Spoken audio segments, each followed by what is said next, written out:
Du fond de la plus tendre et de la meilleure des âmes peuvent surgir des désirs d'intense violence.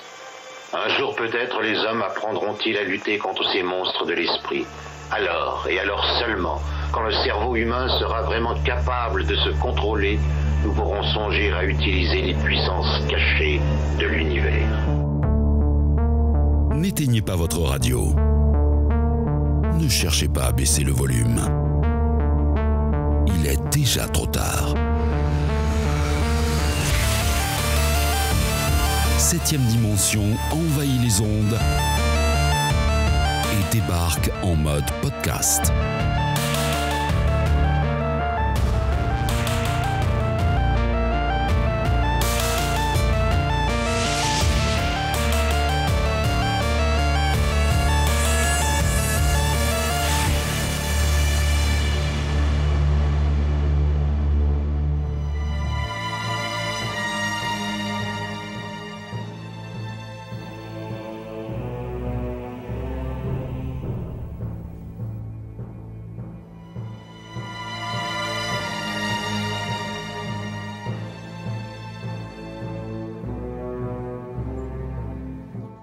Et bienvenue dans ce nouvel épisode de La Vérif signé 7e dimension. Alors je vais commencer par les vœux d'usage. Je vous souhaite mes meilleurs vœux à tous et à toutes, chers auditeurs, chères auditrices. Et comme il me l'a dit en off, mon très cher Cédric m'accompagne parce qu'il m'a dit, je sentais en t'écoutant que tu devenais un peu fou à parler tout seul. Donc du coup maintenant, nous sommes deux voix dans 7e dimension et il fait officiellement partie de la team. Donc bien entendu, comme tous ceux qui ont fait partie de la team à l'époque papier, peu de gloire, peu d'argent, mais le mérite. Et c'est ça qui est important. Comment ça va Cédric en ce début d'année? Parce qu'on peut toujours souhaiter les vœux au mois de janvier, jusqu'à la fin janvier. Comment ça va Cédric? Bon, ça va bien, je suis content de démarrer l'année avec toi, c'est sympa de rejoindre 7e dimension, c'est le début, c'est un bon présage, c'est un bon début d'année. Ah mais écoute, moi je te le dis, s'il y a une vie après la mort, je pense que nous n'aurons pas droit au purgatoire, on nous reconnaîtra comme des membres éminents de 7e dimension, parce que qui sait où vont ces ondes, peut-être que c'est écouté dans l'au-delà. Voilà, Ouais, tu vois. ouais. Donc oui, c'est plein de conneries pour lancer l'épisode, parce qu'il faut trouver son rythme. Et c'est la 42e vérif, voilà, on fait les stats, 42 fois où je parle de films en mode random, et cette fois-ci, tu m'accompagnes, parce que tu m'accompagnes sur les Clive Barker et sur bien d'autres. On parlera de la ligne éditoriale pour 2025 en fin d'épisode, parce que Cédric a suggéré plein d'idées sympas. C'est peut-être lui que vous remercierez pour certains épisodes longs qui vont arriver. Et là, on boucle, et c'est pour ça que c'est bien avec Clive Barker, parce qu'on pourrait se dire, il a pas tourné beaucoup de films, et en même temps, ça permet de boucler assez rapidement une filmographie.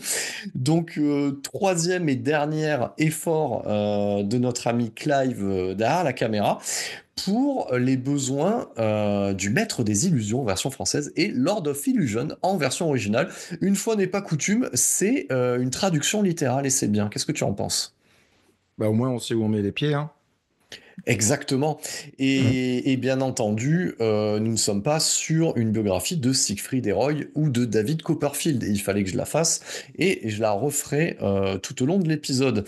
Alors, comme il est de coutume ici même, on va parler un petit peu de la manière dont on a découvert l'œuvre et bien entendu, on parlera de l'œuvre en elle-même.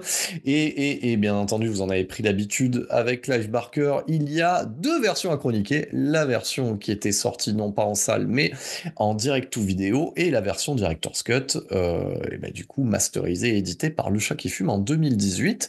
Et pour revenir un peu en arrière, figure-toi Cédric, que moi j'ai découvert ce Lord of Illusion, ce Maître des Illusions, par le biais de la rubrique vidéo et débat de l'illustre revue Mad Movies, menée par Jean-Pierre Potters à l'époque, et c'est un film qui n'est pas passé en France par la Case Cinéma, c'était un DTV, et quelle ne fut pas ma surprise de découvrir que ce DTV ne méritait pas sa sortie en vidéo, parce que pour remettre un petit peu les gens dans le contexte, ce qu'on appelle un DTV, un direct to vidéo, ça a fait un petit peu le beurre de la fin de la VHS, donc notamment on en a parlé avec les Van Damme, avec les Norris, les American Ninja, donc tous les films de la Canon, et quand est arrivé le DVD, donc on va pas spoiler notre prochain épisode stream sur le DVD et le téléchargement, mais en tout cas, à cette époque-là, de la frontière dans le basculement entre la VHS et le DVD, on avait pas mal de suites de films qui étaient faits pour le marché vidéo. Je pense notamment à la saga Tremors.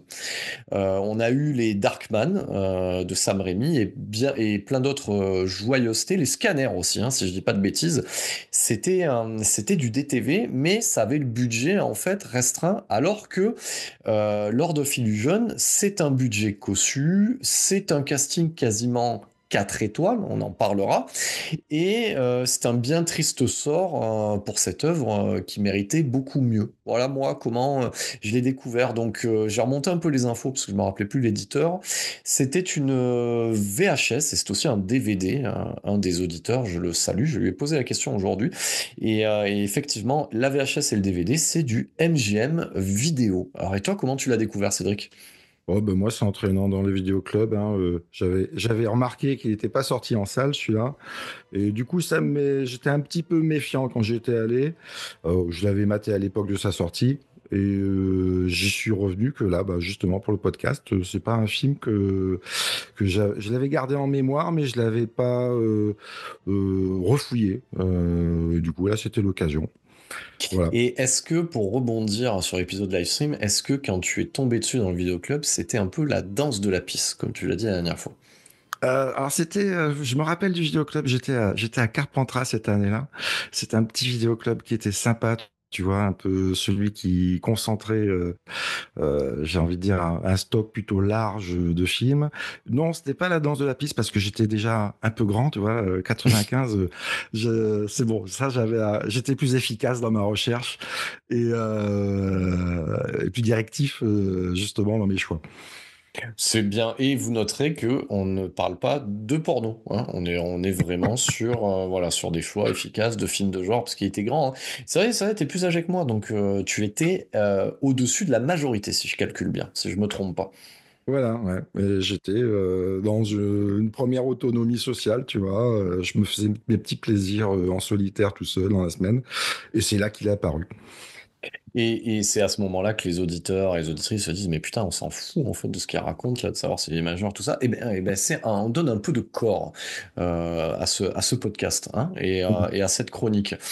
Donc, alors, ce qu'il faut comprendre avec l'ami Clive, c'est que, ça on l'a déjà dit, mais on va boucler la boucle là-dessus, c'est qu'il y a quand même une forme de cohérence, c'est-à-dire qu'à chaque fois qu'il est passé derrière la caméra, c'était pour adapter ses écrits, et pas n'importe quels écrits, de son œuvre matricielle qui est les livres de sang. Donc, le maître des illusions, c'est l'adaptation de la nouvelle La Dernière Illusion, qu'il a lui-même portée à l'écran, et c'est vrai qu'en remontant les informations, alors sur quelles informations je me base, bien entendu, bonus de l'édition du Chat qui fume, Man Movie spécial Clive Barker et informations glanées sur le net.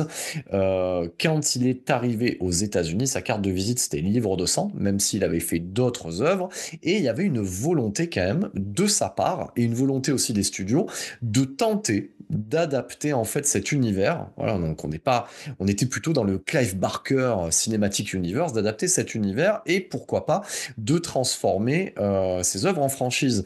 Alors, on avait parlé du côté franchise avec Cabal, puisque la fin le laissait suggérer. Mais il y a des trois œuvres, parce que bon, le Hellraiser, la franchise est arrivée assez rapidement pour des raisons pécuniaires, alors que sur ce Maître des Illusions, il y a vraiment une volonté de développer une franchise, et ça ressemble un peu à s'y méprendre, à ce qu'on pourrait avoir quand on tombe la première fois, à l'époque, hein, bien entendu, sur les aventures de Jack Burton. Parce qu'on parle, alors même si en VO c'est Big Trouble in Little China, on a tout un background qui vient avec le personnage de Jack Burton, et on peut imaginer, et la fin laisse imaginer, qu'il peut y avoir d'autres aventures, j'en avais parlé aussi dans Bukaro Banzai, donc c'est un peu le même cas de figure avec ce Lord of Illusion. Donc, Lord of Illusion, on vient de le dire, le départ c'est une nouvelle, et c'est surtout l'adaptation à l'écran, en fait, d'un personnage qui deviendra récurrent dans l'œuvre littéraire de Clive Barker. Et quel est ce personnage? Alors ça, c'est vraiment le nom originel, c'est Harry d'Amour. Et moi, j'aime bien que le mec s'appelle Harry D apostrophe Amour. C'est pas mignon, ça, un petit peu, par l'auteur des Hellraiser et des Cénobites? Est-ce que tu crois qu'il avait envie de faire un clin d'œil à quelque chose d'un peu français, d'un peu Frenchy dans ce personnage? Et je pense parce que, de ce que j'ai pu glaner, parce que effectivement, ça j'y reviendrai, je connais les écrits de Clive Barker, mais je les ai pas lus pour autant, mais je sais que dans une de ses aventures, il se retrouve souvent à la Nouvelle-Orléans. Donc il doit y avoir un background, et donc je pense que vous, auditeurs et auditrices qui avez déjà lu les œuvres de Clive Barker, il doit y avoir un lien de cause à effet avec ce nom de famille et la Nouvelle-Orléans, il doit y avoir des racines françaises. En même temps, et j'ai envie de te dire, vu l'ambiance qu'il y a dans le film, moi, ça m'a fait beaucoup penser à Anne Rice, en fait. Tu vois, Je toutes connais ces pas. chroniques.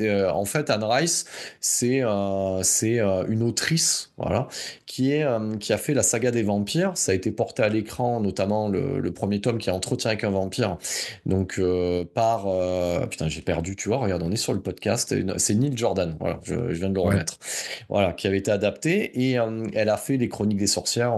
C'est d'ailleurs des séries télé maintenant, aujourd'hui. Je sais plus sur quelle plateforme. Il me semble que c'est Ululu ou un truc dans le genre. Et il y a ce côté de baser l'occulte, notamment à la Nouvelle-Orléans. Voilà, donc j'ai senti un petit peu ce truc en sous-main, donc ça serait pas étonnant, voilà, à ce niveau-là. Donc, Harry Damour, dans l'œuvre de Clive Barker, on le retrouve dans les livres de sang, notamment cette première nouvelle, et au travers d'autres nouvelles, et il interviendra donc comme un personnage secondaire dans un roman qui s'appelle Secret Show, et on le verra aussi dans un roman à plein temps, dans Everville.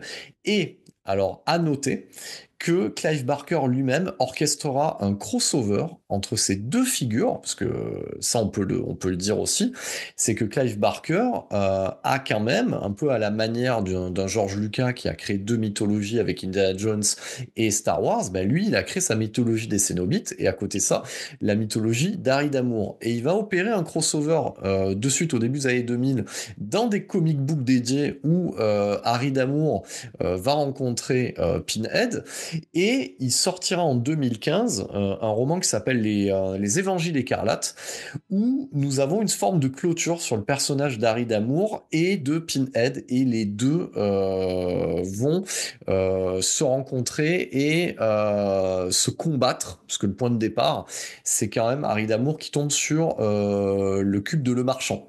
Voilà pour la mise en contexte du personnage d'Harry Damour et la mise en contexte littéraire. Je sais pas si tu avais toutes ces infos-là, Eh ben Cédric, non, de ton côté. non, mais je t'écoute avec attention, j'ignorais tout ça, et je trouve ça intéressant.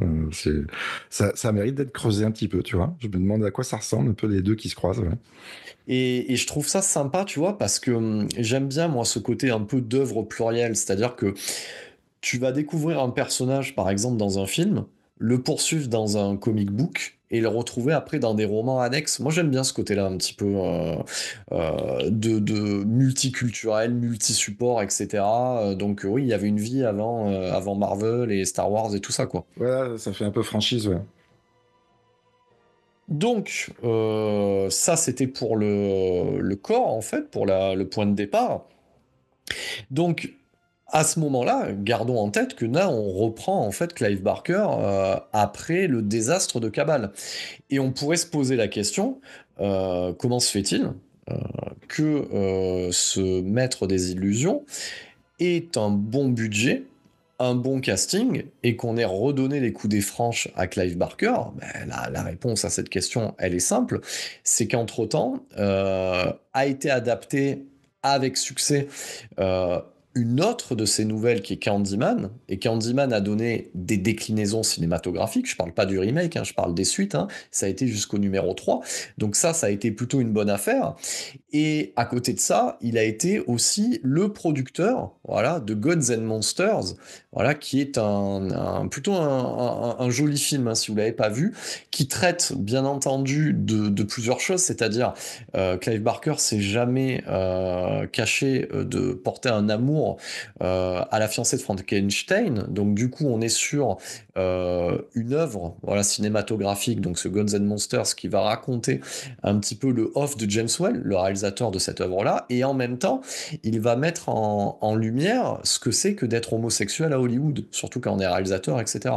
Donc, et ça, c'est plutôt une bonne affaire, parce que même si, alors si je dis pas de bêtises, c'est nominé aux Oscars, mais ça n'a pas d'Oscar. Mais en tout cas, ça fait pas mal de bruit et du bon bruit. Donc, ça fait qu'on lui donne, qu'on revient le chercher quelque part, et j'omets aussi, parce que ça c'est le côté Hellraiser, le côté lucratif, notamment à cette époque-là de l'épisode 3 des Hellraiser. Donc on lui redonne à nouveau sa chance, et lui il arrive avec cette idée de porter cette nouvelle figure, cette autre figure de son bestiaire qui est Harry Damour. Voilà comment Clive Barker se retrouve à la tête de Lord of Illusion. Et il se retrouve à la tête de Lord of Illusion avec un budget qui, pour l'époque, est pas trop dégueu. C'est 11 millions de dollars. Donc, si on prend en compte l'inflation, etc., ça devrait être aujourd'hui le budget que va avoir, par exemple, un réalisateur comme Alexandre Aja, et c'est-à-dire un 30-40 millions de dollars, ce qui te permet quand même de porter à l'écran, si tu as des bons artisans, et ça sera le cas, mais on en parlera aussi des mauvais effets de ce film, mais globalement, ça te donne les coups des franges pour porter ce que tu as écrit à l'écran. Ouais, putain, t'as bien bossé, hein, t'as bien préparé le truc. Hein. Là, je suis un peu intimidé. Hein. Mais non, c'est la rentrée, c'est normal, on met les petits plats dans les grands. Il faudrait pas que... tu sais que le but, c'est qu'on devienne riche avec ce podcast. Hein, Ouais, ouais. voilà. Et on n'oublie pas comment ils disent les autres. Vous likez, vous partagez, vous cliquez sur la cloche et tout ça, là, hein, tous ces trucs-là. Il y a rien qu'on aime bien. Mais donc voilà pour... Ça, c'est le côté budget. Le studio, c'est qui? Bah attention, United Artists, hein. Ouais, ça rigole pas. Et le lion de qui? Bah, des James Bond, la MGM. Donc qui maintenant est Amazon Studio, hein. C'est quand même plus la même cam. Hein. Donc on a perdu le lion, mais on est quand même. Mais bon voilà, ça rigole zéro. Donc on a un gros studio derrière. Et au niveau, on va dire, on va parler de la technique hein, avant de rentrer dans le pitch lui-même du film. À la musique, moi j'étais très content de creuser cette idée, de retrouver Simon Boswell. Alors je sais pas ce que t'en as pensé, moi j'adore la musique de Lord of Illusion, surtout sur le prologue. Ouais, moi, je l'ai trouvé très sympa, très cohérente et très, très en lien avec le film aussi. Ouais. J'ai beaucoup aimé. J'ai pas eu le temps, parce que me l'étais noté, j'ai pas eu le temps de creuser ce qu'il avait fait à côté Boswell. Est-ce que toi, Eh ben, t'as des je vais infos te... là-dessus? Ben, grave. Et en plus, c'est un lien qui se retrouve un petit peu dans ce que j'ai aimé dans le film, dans cette espèce de patine qui est très italienne, qui est très Mario Bava. Ben, en même temps, c'est le compositeur de Phénoména de Dario Argento, de Démon 2 de Lamberto Bava, de Bloody Bird, et aussi d'un réalisateur mésestimé et que j'aime beaucoup, qui est Richard Stanley. C'est le compositeur de Hardware et du Souffle du Démon, et même aussi d'un Alex de la Iglesia, qui est Perdita Durango. Voilà, tu vois, donc bon, maintenant il fait plus grand chose, mais en tout cas, c'est une bonne démarque et c'est assez cohérent avec le travail qu'a fait son compositeur attitré sur les Hellraiser, tu vois. Ouais. On garde ce côté un petit peu grandiloquent de la musique en fait. Ouais, il y a un spectre un petit peu mélancolique, quelque chose d'assez large qui se dessine toujours. Ouais. Donc ça c'est plutôt cool. Là, on va avant de rentrer un petit peu dans le casting, enfin plutôt dans le pitch, on va parler un petit peu du casting et après on parlera de la particularité de cette œuvre et pourquoi on l'aime, et pourquoi il y a des défauts, il y a des qualités, ainsi de suite. Donc, alors dans ce personnage-là, voilà, qui est un personnage récurrent dans l'œuvre littéraire du coup de Clive Barker, ben on retrouve un acteur pas forcément attendu. Voilà. Donc dans le rôle d'Harry Damour, on retrouve Scott Bakula. Et Scott Bakula, eh ben c'était le Sam de Code Quantum. Voilà. Donc c'est vrai que alors spoiler ou non, on va le dire dès à présent, c'est pas un film qui va bien marcher. Donc, c'est aussi quelque chose qui va enterrer cette velléité de Scott Bakula de creuser son sillon au cinéma.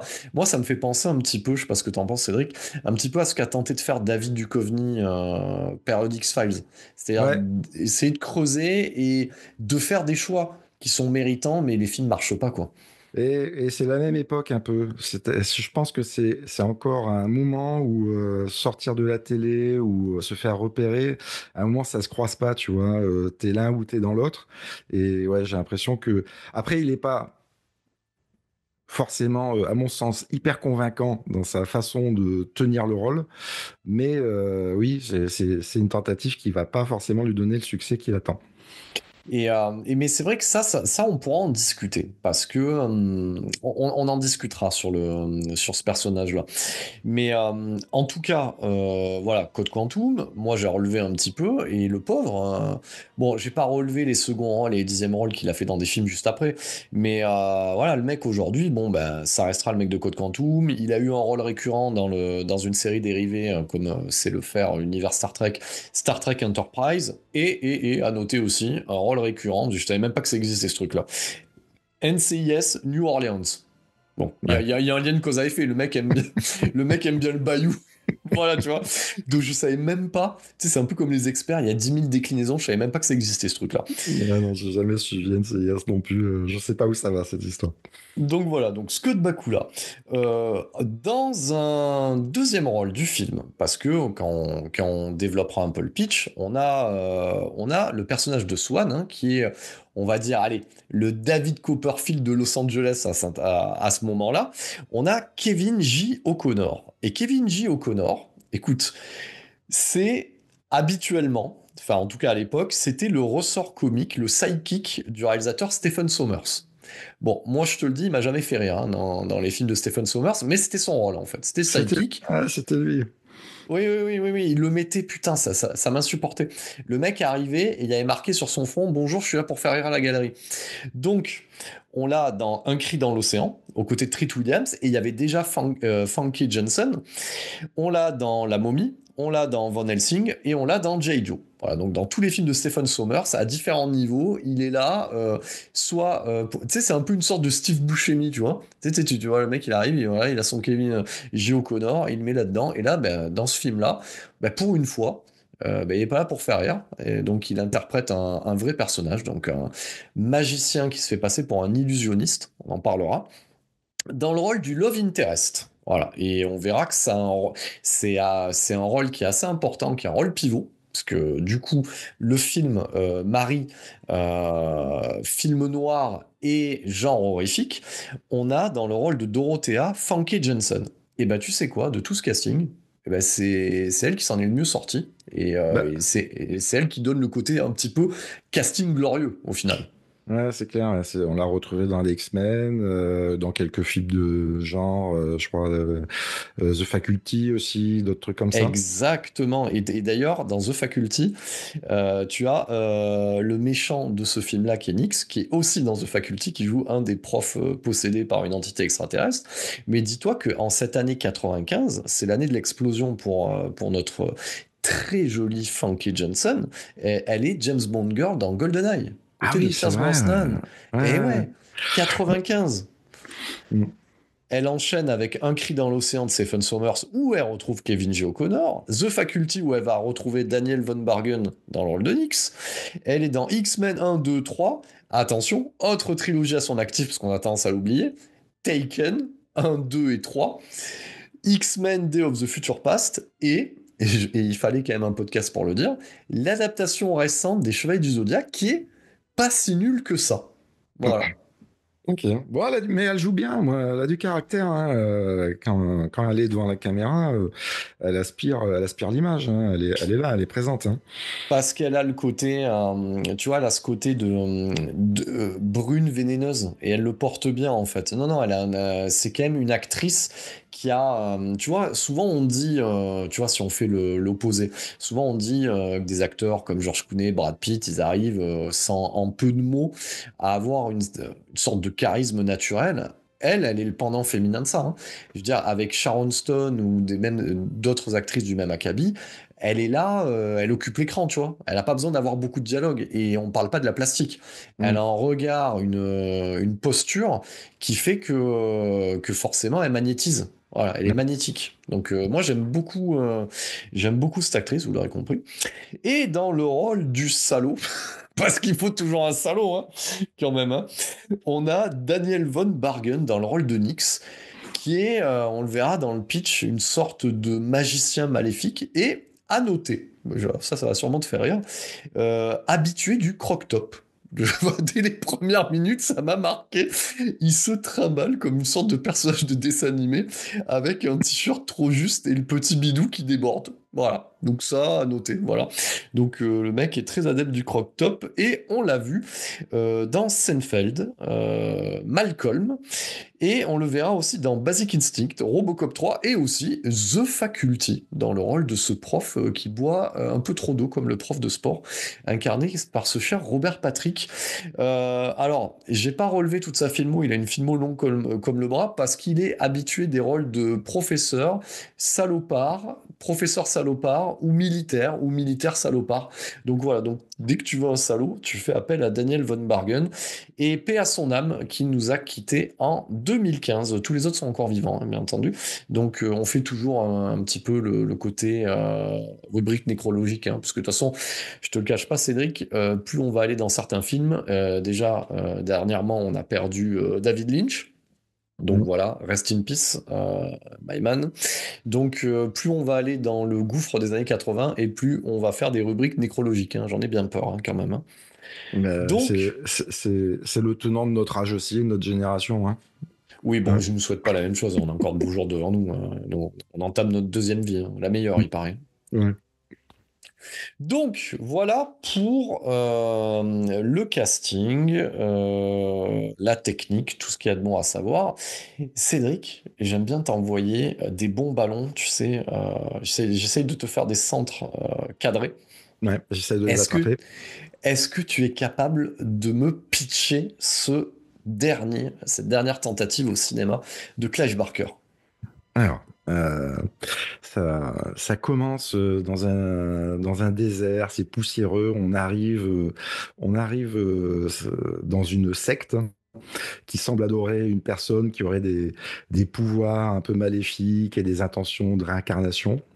Et là, on a une bande qui arrive et qui a décidé d'arrêter un petit peu le délire de tous ces gens réunis autour de cet homme-là, qui s'appelle Nyx, et qui vont s'occuper de Nyx, le tuer, en tout cas l'amener vers la mort et l'enterrer profondément. Et l'histoire va rebondir sur Pas si le profondément que ça, parce détective. qu'ils arrivent à le déterrer en 2-3 coups de pelle, quand même, hein. Bon, Ouais, bon, mais je fais c'est un ce peu qu'on je fais un peu les tenants et les aboutissants, tu sais, parce que nos auditeurs sont très tatillons, quand même, hein. voilà, c'est ce qu'on suppose. Et donc, on est un peu dans cette ambiance, je dirais un peu redneck quand même, un peu sect redneck au départ, texane.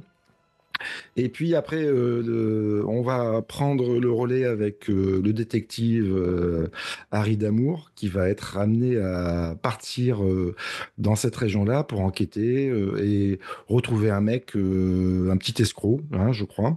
Oui, Et c'est ça va ça. l'amener d'un personnage à un autre personnage. Et c'est un détective qui est déjà pris par... il a déjà enquêté dans des histoires de sciences occultes. Et il est déjà un petit peu habité par tout ça, par des choses sur lesquelles il aurait enquêté, qui l'auraient perturbé.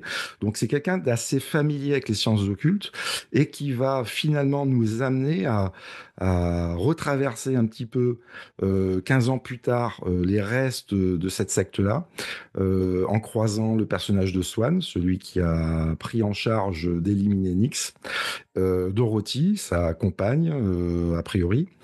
Et voilà, on va passer dans une enquête un petit peu hard-boiled, qui va un petit peu déterrer des anciens cadavres et des anciennes intentions occultes. J'ai un peu du mal à l'expliquer autrement que comme ça. Là, en direct. Non, tu t'en es bien sorti. Tu t'en es bien sorti. En plus, moi, je suis un connard. Hein, je te passe le ballon, là, tu sais, genre, vas-y, démerde-toi, vas-y, pitch-nous ce truc. Donc, voilà. Et c'est le point de départ, c'est celui-là. Et alors, moi, je vais le dire dès à présent, ça n'engage que moi. En le revoyant, alors, c'est peut-être le film de Barker que je revois le moins souvent, mais c'est le film que je préfère.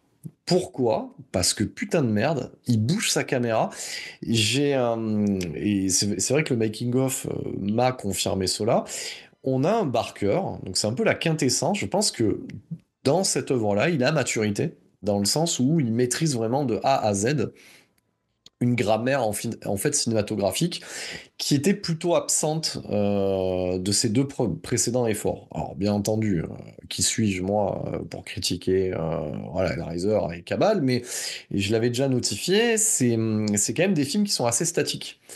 Et ça se repose beaucoup, en fait, sur le... C'est plutôt du théâtre filmé. Le premier Hellraiser, c'est plutôt du théâtre filmé, et ça repose essentiellement sur l'ambiance, le jeu d'acteurs, les effets prosthétiques, mais en termes de cinématographie pure, si on le comparait à un Sam Raimi, par exemple, un Sam Raimi, il explose littéralement, on va dire, certains codes cinématographiques dès son premier Evil Dead. Sa caméra, elle est folle, en fait. C'était son, on va dire, sa marque de fabrique.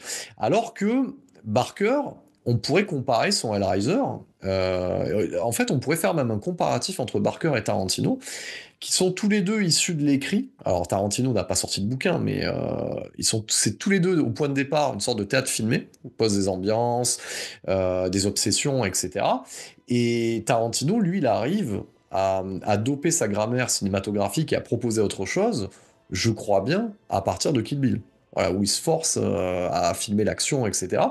Et là, effectivement, chez Barker, dans moi, ce qui m'a plu dans Lord of Illusion, c'est que la caméra, c'est beaucoup de la grue. Il y a beaucoup de travelling. Donc il sait toujours cadrer serré, etc. Mais il y a beaucoup plus d'ampleur dans sa mise en scène et ça cadre bien au sujet. Et du coup, ce film-là, ça lui donne une autre gueule. Et surtout, ça je l'ai remonté, j'ai été vérifié quand même, parce que je me suis dit, euh, on est en 95. Je sais pas si tu te rappelles des films que tu as loués en 95. Il y a une esthétique visuelle qui est quand même typée milieu des années 90 que j'aime pas, où tout est plus ou moins clair, etc. Et là, putain, ça commence comme un western, ça a les relents du western. Franchement, les plans du début, t'aurais pu les voir dans From Dusk Till Dawn, tu vois, par Ouais. exemple. Ouais, au début, hein, ça a de la gueule, mais tout le film a de la gueule, hein. Moi, je pense que ce qui l'aide beaucoup, c'est de choisir un personnage qui va suivre durant tout le film. Le personnage du détective d'amour, là où dans Cabal, on se dispersait, on allait sur des arcs narratifs qui avaient du mal des fois à se croiser. Ici, j'ai l'impression qu'il arrive à planter sa cohérence parce qu'il a choisi un personnage. Ouais, il a choisi un personnage et vraiment, tu vois, je voulais vraiment vérifier si tu vois, là autant pour Cabal, même dans la version Director's Cut, beaucoup de plans en mouvement, les dos à la seconde équipe qui a filmé les plans FX. Et là, j'ai regardé le directeur photo, Ron Schmidt. Quand j'ai regardé sa bio, il n'a pas fait grand-chose en fait de quali avant. Je sais pas si t'imagines, toi, il a fait The Beastmaster numéro 2, quoi. Enfin, et des Dolph Lundgren de bas étage. Et pourtant, en termes de lumière et tout ça, on a un côté qui est très western, très bava. Il arrive à mélanger ça. C'est très italien. Et franchement, ça lui donne une gueule. Le film, je sais pas si t'imagines, on est en 2025. Donc, le film a 30 ans. Il a de la gueule, hein. Ouais, Ah, il a gardé une jolie esthétique. Moi, j'aime bien le côté un petit peu noir. On est beaucoup dans la nuit quand même, tu vois. On est beaucoup dans une ambiance de nuit ou d'intérieur sombre. Et il y a toujours beaucoup de couleurs assez chaudes qui rappellent un petit peu ce côté un petit peu, je dirais, sexy, un petit peu dangereux. Toi, il y a beaucoup de teintes de rouge, tout ça. Et en effet, sur le cadrage, il reste assez serré. Mais on sent que c'est beaucoup plus maîtrisé. Euh, euh, il arrive à mieux découper son action, il arrive à nous faire rentrer dans son histoire, là où des fois, dans Cabal, je comparerais pas à Hellraiser qui est beaucoup plus humble finalement sur son intention de production, mais là, il y a quand même, encore une fois, tout le budget se voit à l'écran. Oui. Et on a des scènes. Moi, en fait, c'est un film que j'ai suivi avec plaisir, dans lequel je me suis pas ennuyé. Non, on s'ennuie pas parce que il a un côté hybride qui est bienvenu et c'est vrai que ça a tendance ça a tendance à se perdre aujourd'hui. Si tu vois, si on comparait avec les films de genre qui sortent, tu vois, regarde, faisons un comparatif. Je l'ai pas vu, mais je sais déjà ce que c'est. Alien Romulus. Quand t'as envie de doper, tu vois, quand tu regardes un petit peu ce qu'avaient fait les précédents réalisateurs sur les opus Alien, il prenait l'alien, et il le dopait avec une cinématographie ou un genre, tu vois, par exemple, alors même si je l'aime pas, mais je reconnais ce truc-là, le Alien 3, c'est quoi? C'est le film de prison, le film carcéral, avec un alien à l'intérieur, tu vois? Donc, il dope le truc. Et ce que je trouve intéressant dans son approche, c'est que déjà d'une, il va traiter d'un sujet qui est pas forcément traité ou bien traité, qui est le sujet de la magie. Voilà. Ce sujet de la magie, il l'amène vers l'occultisme. Et pour l'amener vers l'occultisme avec des obsessions qui sont issues en fait de ses Hellraiser et de toute son œuvre littéraire, il le marie avec le film noir. Et ça se marie super bien. Et alors, il fait un pont, alors peut-être qu'on l'a pas dit encore, il fait un pont entre la magie qui va vers l'occultisme, et l'illusionnisme. Et Oui. sans arrêt, on est entre ces deux univers qui l'un cache l'autre. Moi, ça m'a fait beaucoup aussi dans l'ambiance, ça m'a fait penser à Angel Heart. Alors, c'est pas un film que j'apprécie Ah énormément, mais c'est ça, t'as mais entièrement raison. voilà, on est un petit peu euh, dans cette traversée de choses qu'on va pas forcément comprendre tout de suite. Il va poser une ambiance et ce personnage de Folamour, non pas pourquoi je l'appelle Folamour, Harry Parce que d'amour. Docteur Folamour, hein, pourquoi pas, Euh, hein. il est pas naïf, il est pas à la découverte de tout, donc on n'a pas affaire à un personnage qui va être étonné de tout ce qu'il va voir, mais au contraire, qui va nous faire traverser et qui va nous amener avec intelligence dans cet univers qui se cache entre ces magiciens illusionnistes qui font du spectacle à la David Copperfield et d'autres qui ont des passés ou des intentions plus occultes et plus noires sur ce qu'ils en font. C'est plutôt à droit. Et Angel Heart avait un petit peu cette ambiance-là, tu vois. Ça n'appuyait pas tout et ça te laissait aussi deviner un petit peu toi-même en tant que spectateur ce qui se passait. Du coup, c'est un film qui te prend pas pour un idiot. Et ça, Non, moi, j'ai beaucoup apprécié.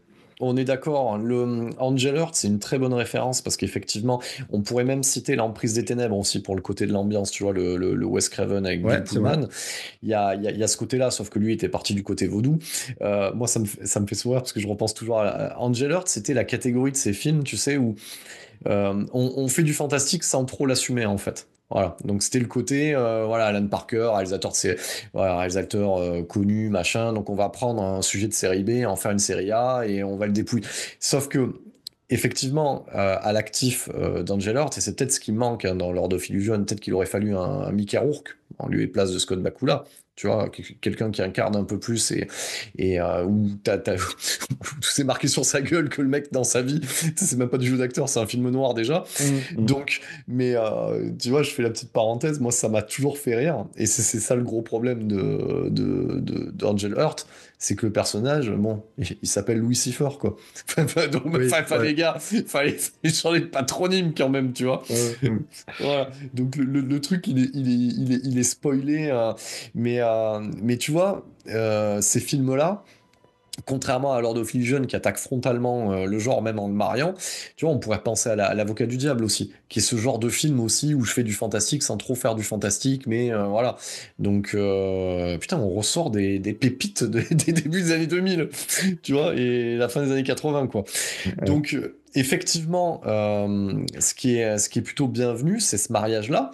Et déjà, on peut en parler de la différence entre la version exploité en vidéo et cette version Director's Cut, hein, parce qu'on gagne un peu plus de 10 minutes, et ben c'est 10 minutes qui avaient été coupées, tu vois, par le studio, parce que le studio voulait un film un peu plus rentre-dedans, un peu plus horrifique, aux grandes dames, hein, parce que ça, de toute façon, c'est la malédiction de Clive Barker, hein, il se fera toujours charcuter ses films, hein, quelque part, aux grandes dames de Clive Barker, parce que c'est les 10 minutes qui manquent sont... alors, ça change pas globalement le film, hein, c'est pas comme Cabal, ça change pas globalement la vision du film, mais par contre, ça étoffe le côté film noir, le côté Harry d'amour, le côté enquête, et le côté, ben, je veux poser un personnage, et au final, quand tu regardes le film, Lord of Illusion, c'est plutôt une aventure d'Harry d'amour. Alors que quand moi, dans le souvenir que j'en ai, et je sais pas si tu confirmeras ou pas, vu que toi tu as revu la version vidéo, dans le souvenir que j'en ai, bon, ben, t'as un film horrifique sur la magie et t'as ce flic au milieu, quoi. Ouais, mais c'est lui qui prend toute la place. Et puis même les scènes horrifiques, elles sont pas forcément, elles sont pas centrales. Donc on est là encore souvent dans de l'illusionnisme et on n'est pas forcément dans du réel. Donc l'ambiance, elle va plus être portée sur l'univers. Alors, je crois que ça se passe à Los Angeles, hein, si je dis pas de bêtises. Oui, le point de départ, Ouais. en fait, lui, il installe, parce que c'est ce qu'on gagne aussi un petit peu dans la version longue, quelques minutes, on installe un espèce de préquel d'avant. Donc, c'est-à-dire lui, il est à New York et on vient lui proposer le contrat et on a pas mal de flash, on a pas mal d'infos sur une enquête sur un exorcisme ou en tout cas sur un possédé qui aurait mal tourné. Mhm. Voilà.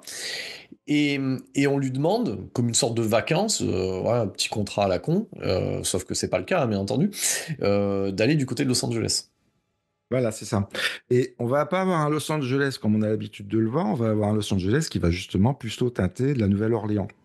Oui, Parce qu'on va circuler plutôt, on va avoir des personnages qui vont encore une fois avoir un peu des déviances sexuelles, on va avoir ce monde de la magie qui est très habillé, très feutré, très velours, on va avoir ces sbires qui se baladent de cette secte qui fait référence à Charles Manson, qui vont être plutôt des, comment dire, des punks un peu mode, nouvelle version.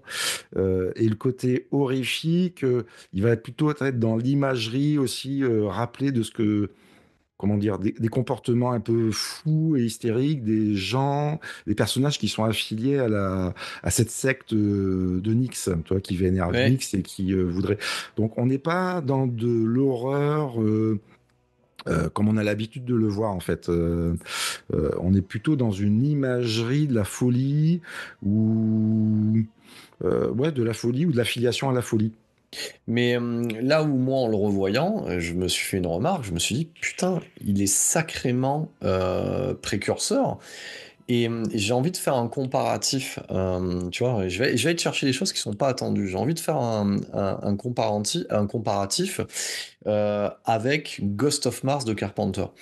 Carpenter avait dit en interview à l'époque, parce que tu sais, le point de départ de une sous-intrigue, tu sais, c'est le côté matriarcal de la société dans Ghost of Mars.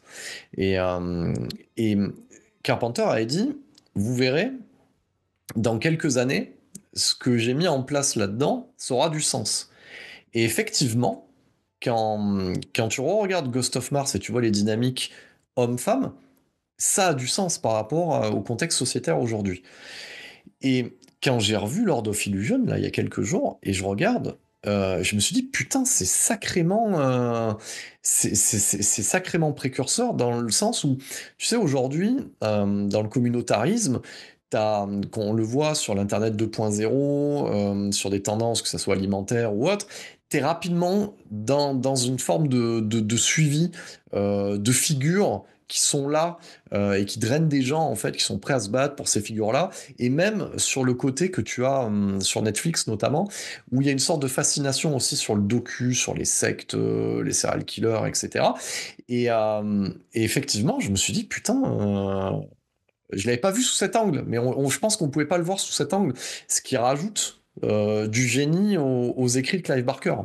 Je sais pas si c'est clair ce que je viens de t'exposer. Ouais, ce que tu fais référence plutôt au côté secte, au côté un Oui, peu. fascination, Ouais, ouais. le suivi du disciple, etc. Et c'est vrai qu'à l'époque, moi, quand je l'avais vu, bon, ben voilà, il mettait en scène une secte, ça aurait pu être autre chose, en fait, tu vois. Et je voyais ça comme un gimmick, alors que ça l'est pas, au final. Bah, alors moi, j'ai pas toujours tout compris, tu vois, de où il voulait en venir. Par exemple, Nyx, le personnage principal, pas le personnage principal, en tout cas le méchant de l'histoire. Euh, donc lui, c'est quelqu'un qui manipule la magie noire et qui a quelques adorateurs qui, eux, ne semblent pas le manipuler, mais sont fascinés et sont à son service. Oui, Alors, Nyx, il est qualifié du retour le puritain. Alors oui, là-dessus, moi, j'ai pas trouvé d'éléments sur lesquels m'appuyer. En quoi il voulait. Alors, et là, je retrouve, à mon sens, pour peut-être des défauts de Barker qui a une tendance des fois à vouloir faire le procès de la religion, des institutions, tout ça. Et en fait, j'ai pas retrouvé dans le personnage de Nyx en quoi il était puritain et en quoi il voulait, quelle était finalement la finalité de sa démarche. il y a un discours, en fait, qui est très malin et que tu peux voir aujourd'hui, mais que tu ne vois pas à l'époque. Et je vais t'expliquer le fond du truc. C'est pour ça que ce film est loin d'être con et qui mérite, en fait, d'être redécouvert. On va repartir du postulat pour répondre à ta question. Donc, si tu regardes bien, en fait, il dissocie deux choses. C'est-à-dire qu'il explique qu'il y a magie et illusionnisme. Donc, l'illusionnisme, en fait, c'est faire croire à la magie, et la magie, c'est réel, en fait. Et si tu regardes bien, il y a deux oppositions dans le film. Tu as Nyx qui se fait appeler le puritain pour le côté de purification, en fait, et qui détourne en fait cette magie pour mettre les gens dans les ténèbres en fait. Voilà. Donc ça, c'est à peu près le but. Donc, et de l'autre côté, tu as une opposition, tu as Swan. Et Swan, en fait, on pourrait dire que d'un côté, ta magie noire et ta magie blanche, en fait. Ouais. C'était le disciple. Tu vois, c'est un peu le truc manichéen que tu as dans les Star Wars, hein, voilà, les Sith et les Chevaliers Jedi. Donc tu as le blanc et le noir.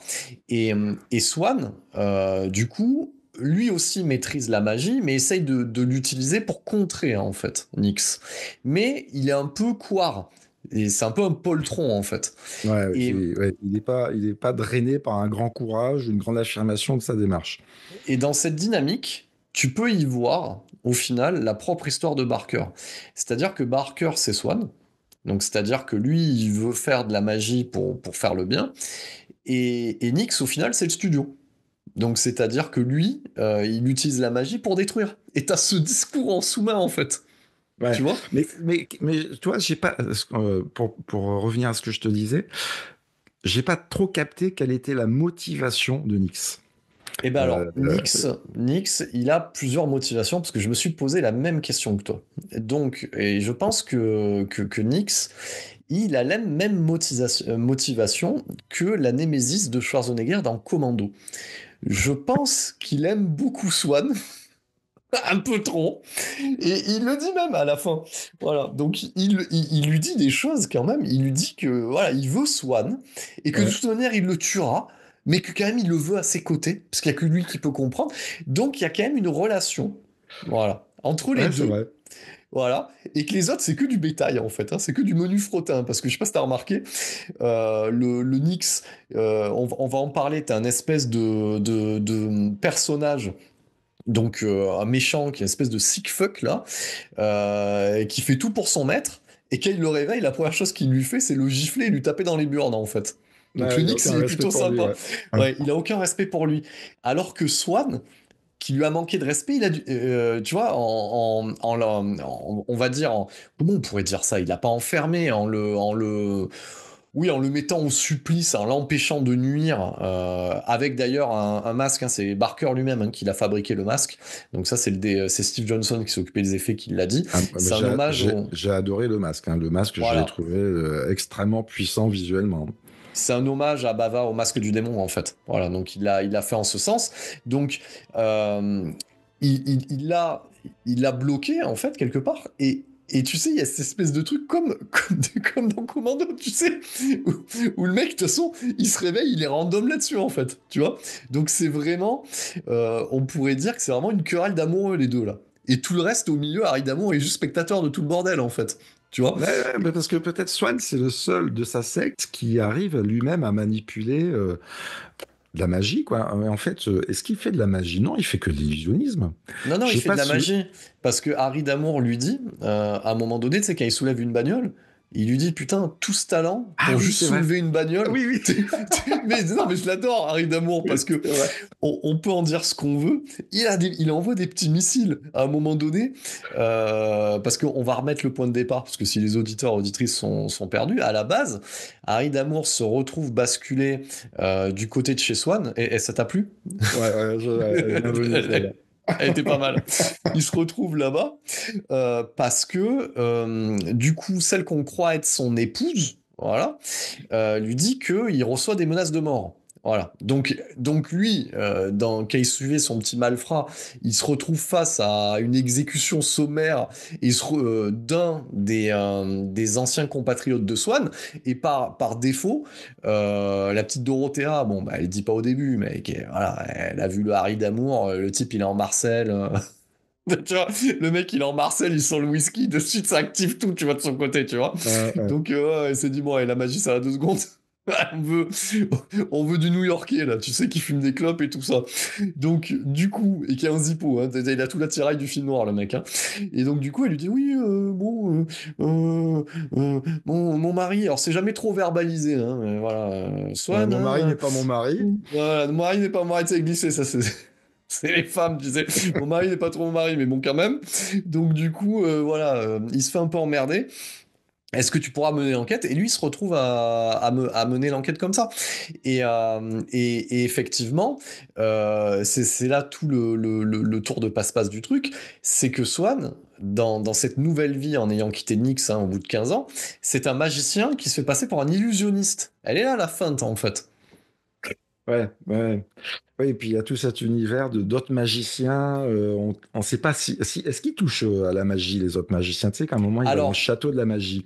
ça, Et c'est il est. top aussi. On n'en a pas parlé. Il y a quand même, là où on voit qu'il y a de l'argent, c'est qu'il y a beaucoup de décors. Ouais, Alors, le prologue et l'épilogue, c'est du studio, même s'il y a des extérieurs dans le désert. Mais après, le Magic Castle existe vraiment. Et c'est peut-être l'une des parties qui m'a le plus plu.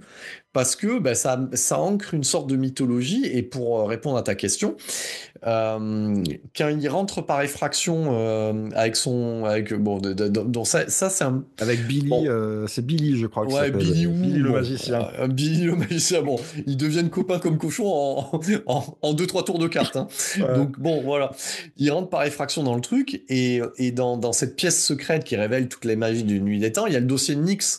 D'ailleurs, pour attraper le dossier, ça m'a fait penser à un autre film qui était Necronomicon, tu sais, le film à sketch, où pour aller ouais, chercher le Necronomicon, t'as le même genre de piège. Hein. ouais. Donc, et c'est tourné un peu avant d'ailleurs. Donc, est-ce que l'un ou l'autre ont regardé leur film? On ne sait. C'est une direction que nous n'emprunterons pas. Voilà. Mais effectivement, là-dedans, t'as le dossier et t'as le personnage incarné par Vincent Schiavelli, qu'on avait déjà vu. Hein, c'est le notamment pour ceux qui ne remettraient pas. On va faire un clin d'œil aux grandes sœurs et aux mamans. C'est le fantôme méchant mais un peu sympa dans Ghost, qui apprend à Patrick Swayze à utiliser ses pouvoirs de fantôme. Donc, et qui est d'ailleurs un des Big Booty, des John Big Booty dans Bucaro Banzai. Il y a, comme tu dis, il y a un 7ème dimension universe. Hein. Toutes mes chroniques se rejoignent. Et lui explique en fait, voilà, qu'il y a le. Comment il explique ça en version française? Tu veux Il y a dire, le coquin, il y a ouais. le coquin et je sais plus quoi là. Voilà, Il dit que le chemin, c'est le chemin qui sépare le divin du coquin. voilà, merci. Alors, Heureusement que t'es là, voilà, Cédric. et tu t'assois un quart d'heure et tu essaies de réfléchir à ce qu'il veut te dire quand même. Ça, c'est le personnage de Vinovitch, une sorte Oui, de russe, grand magicien, voilà, qui mène un peu la danse dans ce château de la magie. oui. Mais alors, mais qu'est-ce que ça veut dire, le chemin qui sépare le divin du coquin? Ben, parce qu'il y a une volonté, je pense, de Barker, et c'est la même volonté qu'a Guillermo del Toro, tu sais, dans son film sur les saltimbanques, là, qu'il a sorti dernièrement, sur le côté forain, etc. Ouais, C'est c'est de redonner un peu ces lettres de noblesse euh, au, au métier de magicien et de dire que c'est pas que du subterfuge. De Et reprendre un petit peu toute l'aura de Houdini et de ce que ça suppose. exactement, il y a beaucoup de références à Houdini hein, Ouais. là-dedans. Et c'est vrai que c'est ça qui plaît aussi dans la magie. Et moi, ce que j'aime beaucoup aussi, c'est que il y a vraiment, comme je t'ai dit, il y a vraiment plusieurs niveaux de lecture là. Là, le Swan Nix, c'est ce que tu pourras avoir sur Barker et les studios. Et tu as aussi un autre niveau qui est intéressant, c'est-à-dire que il y a une réflexion sur la mise en scène en elle-même. Parce que qu'est-ce que c'est que faire du cinéma horrifique? C'est faire de la prestidigitation. Et il rend hommage, en fait, au côté artisan, à ce que tu peux avoir, en fait, chez Méliès, hein, au début, et à l'expressionnisme allemand aussi. Donc à Murnau, tu vois, à M. Le Maudit, ou tu vois, c'est pas anodin aussi ce travail qu'il y a sur la lumière, sur la photo, qui convoque et Bava et aussi les grandes heures en fait du cinéma du début du siècle dernier. Donc j'ai bien aimé en fait ce côté-là de la réflexion sur le support, parce qu'au final Barker c'est quoi? Et il se pose la question, est-ce que je suis un illusionniste ou est-ce que je suis un magicien quelque part? Ouais, ouais. Ouais, je vois où tu veux en venir. Ouais. Mais du coup, c'est toujours un petit peu torturé par des nœuds dans sa réflexion. J'ai envie de dire, là où Barker, pour moi, de nouveau, il apparaît fortement, c'est qu'il n'arrive pas à nous proposer un propos simple. Tu vois. C'est souvent pris par du nœud, c'est souvent euh, ça va à droite, à gauche, et il Un peu n'arrive comme pas à nous, aller. non? Un Ouais, peu un comme nous petit peu quand on comme nous. discute. Ouais. Mais tu vois ce que je veux dire?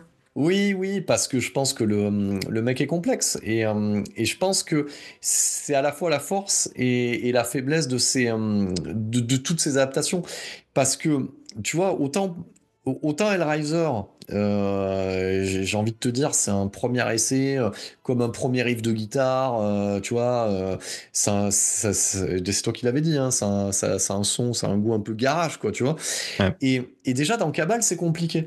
Parce que je pense que le mec arrive avec tout son univers littéraire et qu'il a et tu sais qu'il a cette envie en fait de poser les bases de quelque chose, mais il y a tellement de densité.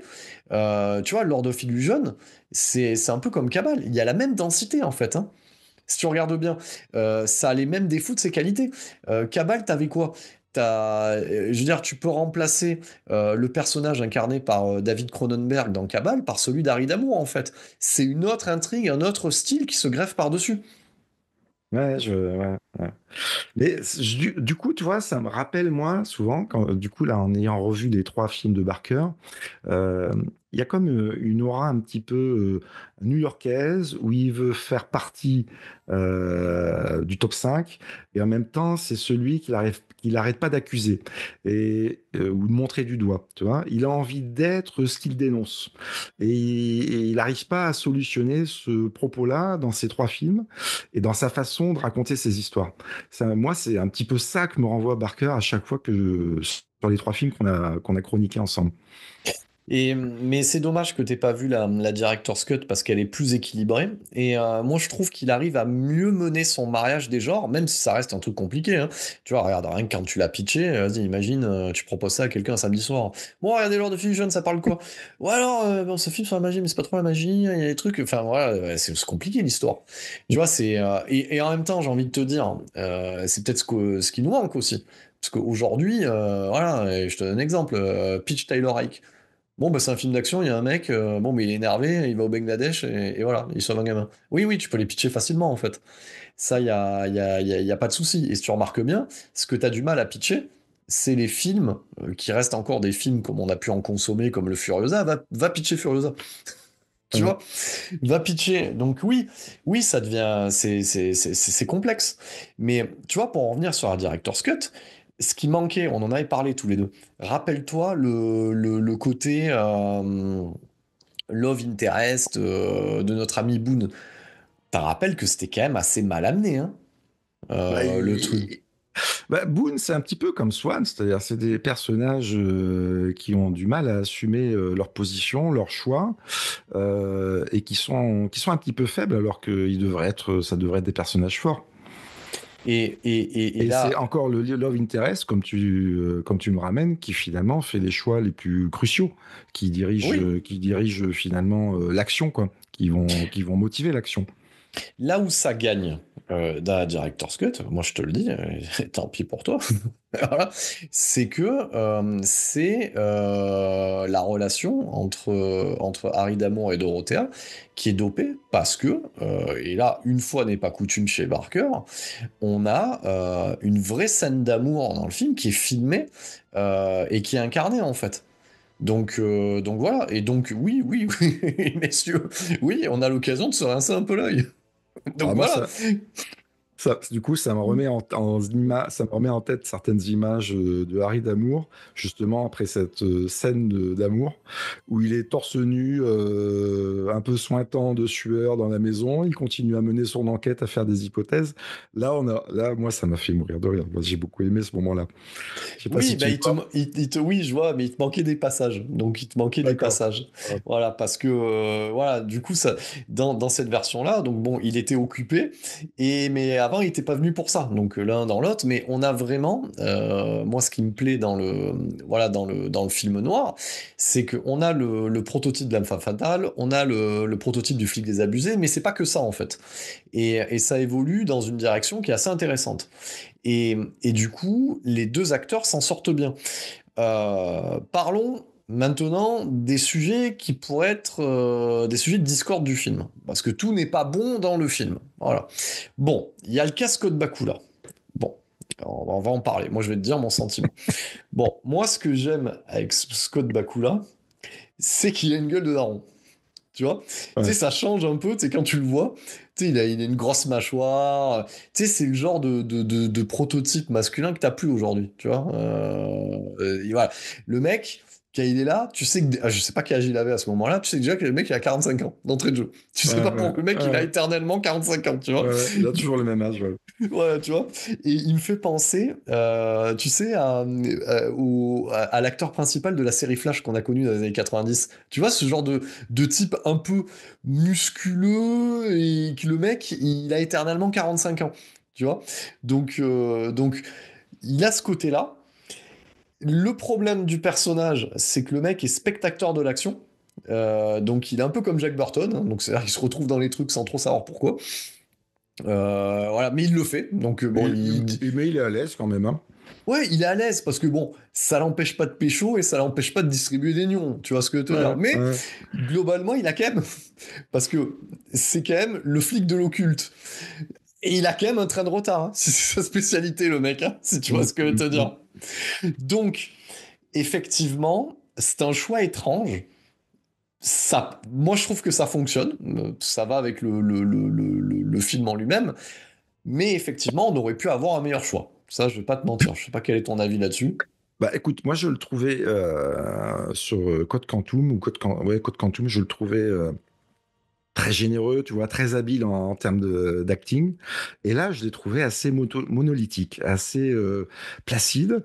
Et en effet, n'arrivant pas finalement à développer, je sais pas, son personnage. Et il est assez linéaire finalement. Et il se contente d'un côté malin sexy, et on a du mal à sortir de ça. Ouais, Tu vois? je pense qu'il manque, en fait, et je pense il a été trop, peut-être trop scolaire, si tu vois ce que je veux te dire. Soit il fallait qu'il soit un peu plus fou. Peut-être trop beau gosse pour le rôle. Et par Je- rapport à ce que tu disais tout à l'heure, où il ouais, aurait peut-être fallu un personnage qui incarne quelque chose de plus ambigu, de moins palpable, plus en lien avec l'univers finalement. ouais, je pense qu'il fallait, tu sais, tu vois, tu citais Mickey Rourke, des Colin Farrell, où tu sens que les mecs derrière de la caméra, déjà les yeux, ils sentent le problème, tu vois. Ça sent C'est les ça. problèmes d'entrée de jeu. Et je Ouais. pense qu'il fallait un, voilà. Mais bon, il était peut-être un peu trop lisse. Et aussi, je serais curieux d'avoir les avis peut-être de plus jeunes auditeurs, auditrices, qui ont découvert le film un peu plus tard sans avoir la vision de Code Quantum, etc., pour voir si c'est le même sentiment. Donc ça, c'est vrai que, alors sache quand même, pour info, que quand Barker a piloté la série de comic book qui est arrivée après et qui est un crossover avec l'univers d'Hellraiser, au niveau du dessin et du personnage d'Harry D'Amour, ils ont gardé la gueule de Scott Bakula. Voilà, je te le dis pour Ouais, info. Donc, parce qu'il ressemble, je pense, à l'archétype qu'ils voulaient mettre en place. C'est juste la nuance de jeu qui est pas là. Toi, c'est comme un Schwarzenegger. Quand tu choisis un Schwarzenegger pour un film, tu t'achètes Big Jim.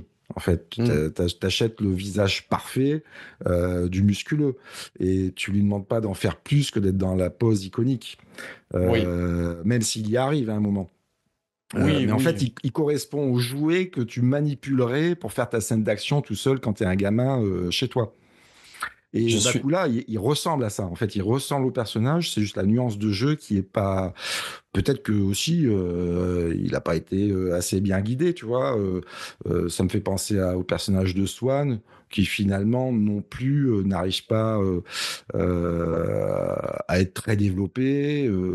Et tu vois un personnage plutôt faible tout le film, qui subit, ou même le personnage de Nix, qui est finalement toujours un petit peu, quand il revient, dans une colère et dans une justification. Il est très bavard, même Nix, à la fin. Moi, la fin, je l'ai un peu subi du film.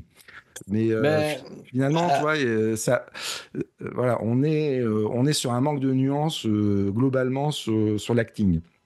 mais de toute manière, je suis d'accord avec toi, il est trop bavard. Et j'ai envie de te dire, Nix, à la fin, il a les défauts de ce qu'a reproché Clive Barker sur les adaptations d'Hellraiser derrière.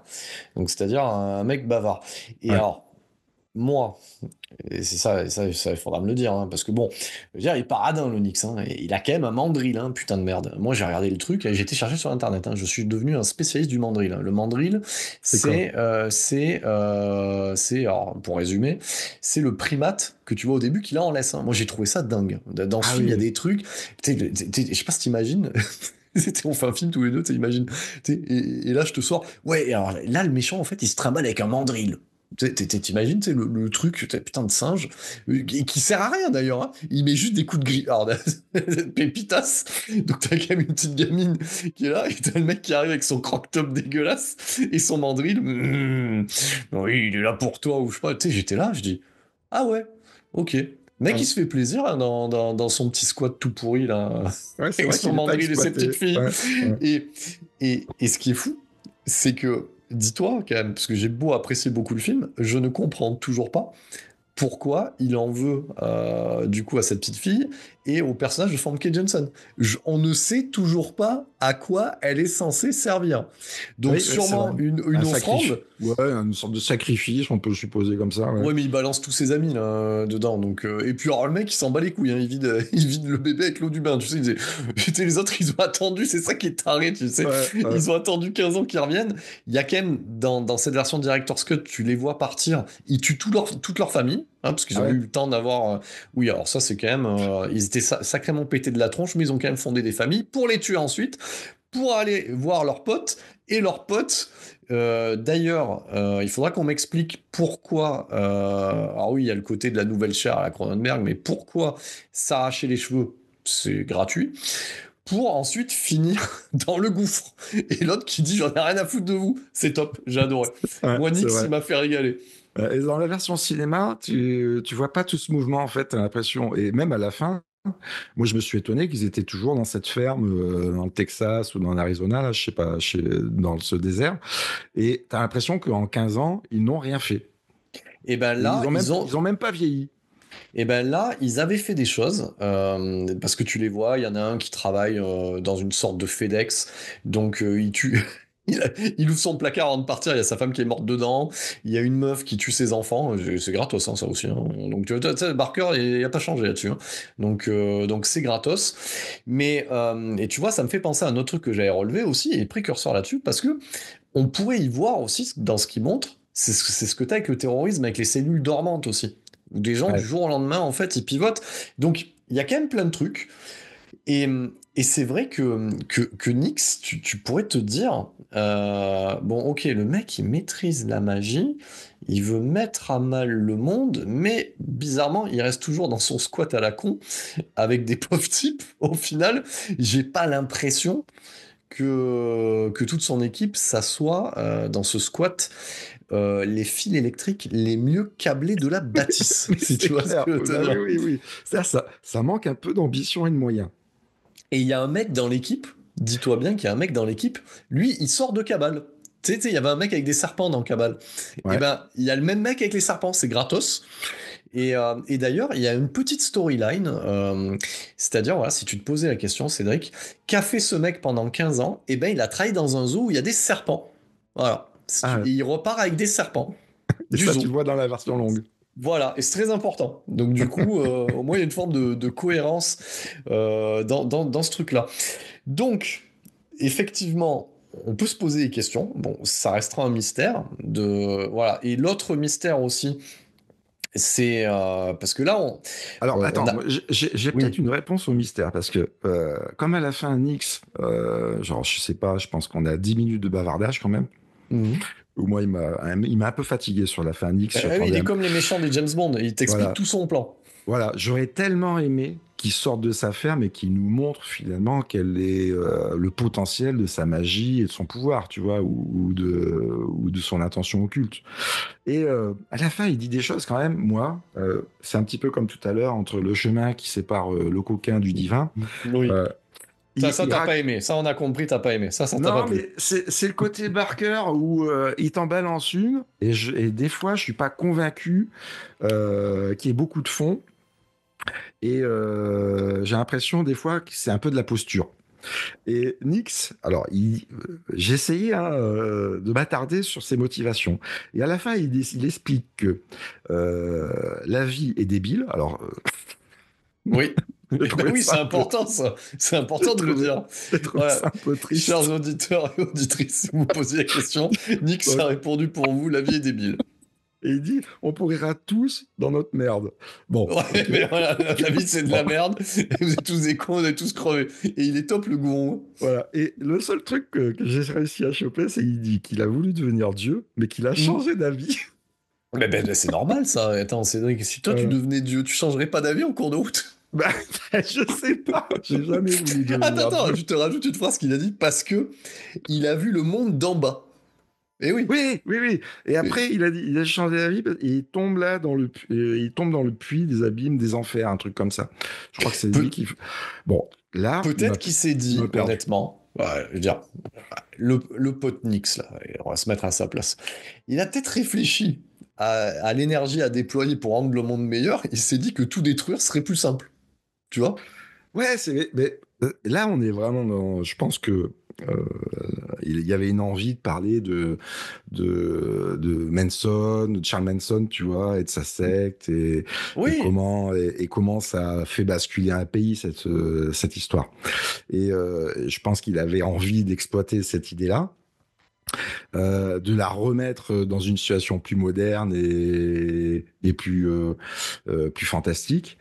Mais en définitive, là, l'opération, elle tient pas, tu vois. Nix n'est pas, à mon sens, un méchant à la hauteur du film. Au Écoute, début, il l'est, au début du film, tu vois, sur la première séquence, mais alors à la fin, c'est un triste bavardage de 10 minutes. Hein. bon, écoute, je pense qu'il a été dépassé par les événements. Mais donc, dans les autres mystères du film, qui est devenu le mandrill? Ah, on sait pas. Alors, redis-moi, c'est quoi le Le mandrill? mandrill, c'est l'espèce de gros singe, gros macaque qu'il a avec lui. On sait pas ce qu'il est devenu. Non, il a même pas été enterré en plus. Et d'ailleurs, je te le dis, dans le making-of, c'est un bordel. Hein. J'ai regardé, pour faire bouger le mandrill, il la patte avec de la bouffe à côté de la caméra, ça coûte cher hein, en termes de bouffin, le machin. Ah, Et tu ça a m'étonnes. l'air vénère. Bon, je le confie aux auditeurs, moi je me suis renseigné. C'est quand même un bordel qui est pas loin des 80 kilos, hein, quand même, le machin. Ouais, et puis Donc faudrait... c'est super dangereux, c'est agressif. Hein. Mais grave, ça monte bien ses dents et tout ça. Donc c'est assez top. Donc, où est passé le mandrill? On ne sait pas. Voilà, donc ça, c'est aussi quelque chose voilà, qui fait partie des mystères du film. Voilà, moi j'étais très préoccupé par cette chose-là.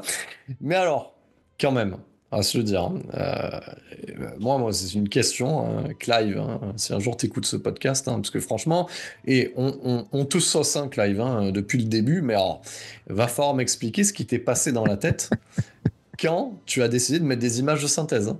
Parce que, honnêtement, on parlait, tu sais, dans le live stream des Langoliers, et on n'en est pas loin quand même, hein, parce que je me demande, Et là, je veux dire, on a quand même les personnages principaux qui se font attaquer littéralement par la laideur de l'image de synthèse. Hein. Oui, mais moi, bah, là, tu vois, c'est là où je serais plus indulgent. Parce que à ce moment-là, on avait quand même des films comme Le Cobaye qui sortaient. Si T'as on pas le droit de regarde. sortir le cobaye. Ben oui, non, mais. T'as pas le droit de sortir la Et, carte du cobaye. pourtant, moi, Le Cobaye, quand j'étais allé le voir au Cinoche, mais c'était le futur 2.0, tu vois. Tu te disais, mais c'est fou. Alors qu'aujourd'hui, c'est irregardable. Et quand ils utilisent l'image de synthèse, l'image digitale, les effets spéciaux digitaux, en fait, c'est là où je suis indulgent, c'est que c'est pour servir la question de l'illusionnisme. On n'est Ah ouais, jamais là, bah, pour servir vraiment une image d'horreur. sacrée illusion, hein, mon pote, hein, là-dessus. Hein. Oui, Et ça rime à rien. Tu ne comprends rien. Tu es comme déjà, tu vois les personnages. Ils ont le même sentiment que Evan McGregor dans La Menace Fantôme qui regarde Jar Jar Binks, c'est-à-dire qu'ils savent pas ce qu'ils regardent. Ça se voit ouais, directement. ouais. Et toi, quand tu vois Mais, le truc, tu te dis mais pourquoi? Qu'est-ce que c'est que ce truc? Ça veut rien dire. mais c'était les débuts, il me semble, quand même. Non, non, non, tu peux pas sortir les débuts. Putain, en 93, on a Jurassic Park, les amis, quand même. Je comprends qu'il n'y a pas le même Ah budget. oui, c'est vrai, j'avais pas fait Ah, le calendrier comme ça, ouais. ah ouais, putain, et les morphings de l'enfer. Alors l'autre, alors déjà aussi ça, va falloir m'expliquer. Alors déjà, Nix, il a une sale manie. Alors ça, j'aime pas. C'est que déjà, il a les doigts sales, il te les met dans la tête, hein. T'as pas demandé, il vient planter ses gros doigts dans la tête Ouais, c'est clair. pour te faire voir le salaud des morphings dégueulasses en images de synthèse. Oui, oui, quand tu vois les gens se transformer en démons, là, un truc comme ça, là. Oh putain, j'en pleure Ouais, de c'est rire. vrai. Tu sais pourquoi il a changé sa cutie? Parce que quand il a vu les images de synthèse, il a dit que le monde c'était de la merde. Ah mais moi je le comprends le gars. Parce que putain, non mais attends, il fait des trucs, on en parle aussi. Le mec est pas dans la bienveillance quand même. Le Swan, quand il arrive, il a pas le temps de sortir 3 phrases. T'as vu ce qu'il lui fait? Il lui éclate le cerveau à distance. Je dis, oh putain, et oh, tranquille. Je sais pas si t'as vu, t'as des plans un peu fous comme ça où t'es à l'intérieur du cerveau et tu le vois éclater. Tu vois? Ouais. Non, non, là, le Clive, là, un peu, à un moment donné, tu sais, j'ai envie de dire, oh, tranquille, et on vient d'arriver à la fête, là, tranquille. L'autre, il est fou furieux, quoi. Le mec, il arrive, Swan! Il lui éclate le bide, il lui éclate la tête, l'autre, il a les yeux qui saignent, et il regarde les images de synthèse, excuse-moi, j'en rigole. Il regarde cette synthèse, il a les yeux qui saignent, tu vois. Et puis, il fait un truc débile à la fin. Attends, on dirait une vieille passe des Harlem Globetrotters. Il soulève Harry d'amour, ça sert à rien. Pour qu'il fasse un vieux shoot à l'autre qui tombe dans le trou. Je dis, mais what? Ouais, c'est pas super bien rendu, ouais, t'as bien raison. Il y a une espèce de bordel à la fin. Donc, les images de synthèse, c'est quand même pas bien. Mais maintenant, je vais te le dire quand même, j'ai quand même l'esprit tordu. Tu m'as parlé du cobaye. Tu sais ce dont je me souviens du cobaye? Vas-y. C'est bien. Je me rappelle juste que le mec il devient intelligent pour choper la voisine. C'est tout ce que je me rappelle à peu près. Le résultat du truc, tu sais. Ouais, c'est un simplet, le personnage principal du cobaye, Et oui, là. oui, mais le Hein. résultat c'est qu'il chope la voisine. Voilà, donc Ouais. voilà, parce Ouais. qu'avant il pouvait pas. Voilà. Faudrait que je le revoie. Celui-là, il est vraiment tombé Oh, dans mais les ça souvenirs, aussi dans c'est les vieux complet. souvenirs. Eh ben écoute, c'est quoi, je vais exaucer ton vœu. Il est sorti chez ESC Distribution. Eh ben je vais me porter à cœur de ce truc parce que la morale de l'histoire c'est quand même le mec il joue aux jeux vidéo, il devient intelligent, il veut dominer le monde. C'est quand même un pitch de merde hein, quand même. Hein. Oh, il y a Pierce Brosnan quand même, toi. Ah mais ça aussi on en parle parce que ce mec-là, il a quand même des films à la con en dehors des James Bond. J'ai jamais cru lui en James Bond. Dans GoldenEye, quand je le voyais comme ça, j'étais mort de rire. J'ai jamais Ouais. cru une seule seconde. Tu Ouais, vois? c'était la pire période de James Bond, je crois. Ah putain, lui franchement, il est. En fait, moi quand je vois Pierce Brosnan en James Bond, c'est un peu Leslie Nielsen dans les Y a-t-il un flic, tu vois? Moi, ça me fait le même effet. En fait, j'y crois pas une seule seconde en fait. Alors, j'ai remarqué je sais pas si tu l'as vu, le mec dans le film Borat, tu sais, à Allez, un moment, convoquons les grands chefs-d'œuvre du cinéma. Allons-y. voilà, dans le film Borat, il y a un mec un peu fat qui fait des conneries là, Ok. où il y a une scène et il est dans le film, il est dans le film Le Maître des Illusions. Je sais pas si t'as remarqué. Ah non. Tu vois le gros là. Alors, on va pas faire de la grossophobie, hein, Ouais, mais mais de toute façon, je t'ai vu, hein. Toi, de toute façon, tu veux taxer notre à un podcast de moment, il y a une scène dans grossophobe. Borat où ils sont en train de, je sais plus là, ils se font une sorte de 69 un petit peu con, scato entre eux dans une chambre d'hôtel. Tu la vois cette scène ou pas? Mais tu veux que je te confie un truc? Je n'ai jamais regardé cette œuvre cinématographique. Et Donc, du bon, coup, je et te laisse ben, me le décrire. et ben, ce type avec une tête improbable, il Oui. apparaît dans le film de Barker là. Et D'accord. je me suis demandé pourquoi. Est-ce qu'il y avait une affiliation, une amitié, Et un comme clin on le d'œil à dit, quelque chose? tu veux que je te dise un truc? Et comme on le dit souvent ici, eh ben parce que. Et pourquoi pas? Tu Et vois? pourquoi Et pas, ouais. pourquoi pas? Et ben vu qu'on est sur les trognes, on en parle aussi de cette espèce de néo-nazi énervé là, qu'on a en méchant là. Lui aussi, Le- faudrait qu'on m'explique. L'homme de L'espèce de main? mec, l'homme de main qui gratte les portes comme un clébard. Moi j'avais mal hein, pour Harry Damour. Hein. Donc Celui qui finit défenestré? qui Et finit, qui... qui se relève et qui Non, se et qui se relève. Hein, relève, ouais, t'as raison, ouais. et on sait pas pourquoi. Le mec, il a une veste à patch avec des sigles SS, il a les dents limées et il arrive devant Harry Damour, il hurle et l'autre il ferme la porte. Le mec il gratte la porte et il défonce la porte. Ouais, c'est un trop... Mais ça souligne des trop pleins d'idées. Il y a Et trop d'idées. d'ailleurs, excuse-moi de te couper, Harry Damour fait un truc qui est très Steven Seagalesque. C'est-à-dire que quand il sent que l'autre il gratte la porte, il fait de l'aïkido. Il utilise l'énergie du mec pour le Ouais. lancer dehors. Quand même, à noter, quand même. Mais finalement, ça place bien parce que tout ça est assez riche et va assez vite pour que tu te poses pas forcément toujours. C'est comme dans Cabal, tu te poses. À un moment, tu abandonnes les questions inutiles. Tu te Ah oui, laisses non, faire. mais là, il y a quand même une équipe de frappadingue. Alors lui, tu sais pas pourquoi il est énervé et tu sais surtout pas pourquoi il se relève, hein, parce que honnêtement, vu l'intelligence du personnage, je pense pas qu'il soit magicien, si tu vois ce que je veux te dire. Et il m'a fait penser, tu sais, avec son bombers vert là et sa gueule défoncée, tu sais, au copain du personnage principal de Fright Night, celui qui se fait appeler démon et qui devient un espèce de loup-garou à la fin complètement branque là. Ouais. Donc il m'a fait penser à ce personnage. Voilà, voilà. Et puis à côté de ça, des fois c'est gratos. Hein. Celui qui se fait péter les couilles là, le laquais de Nyx là, qui se fait péter les couilles et gifler.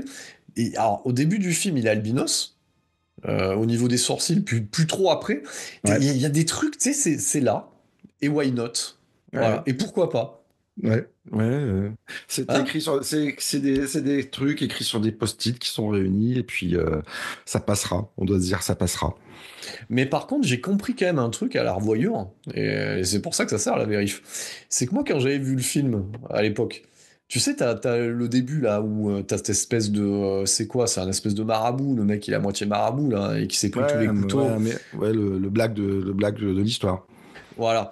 Mm. Donc, il y a lui et il y a l'autre. Tu sais que j'avais jamais remis rejoint les wagons, que c'était les assistants de soins au début. Moi, je l'avais pris random, le truc, à l'époque. Tu sais, j'avais dit, ah ouais, ok, le mec, il s'est pris des couteaux, voilà.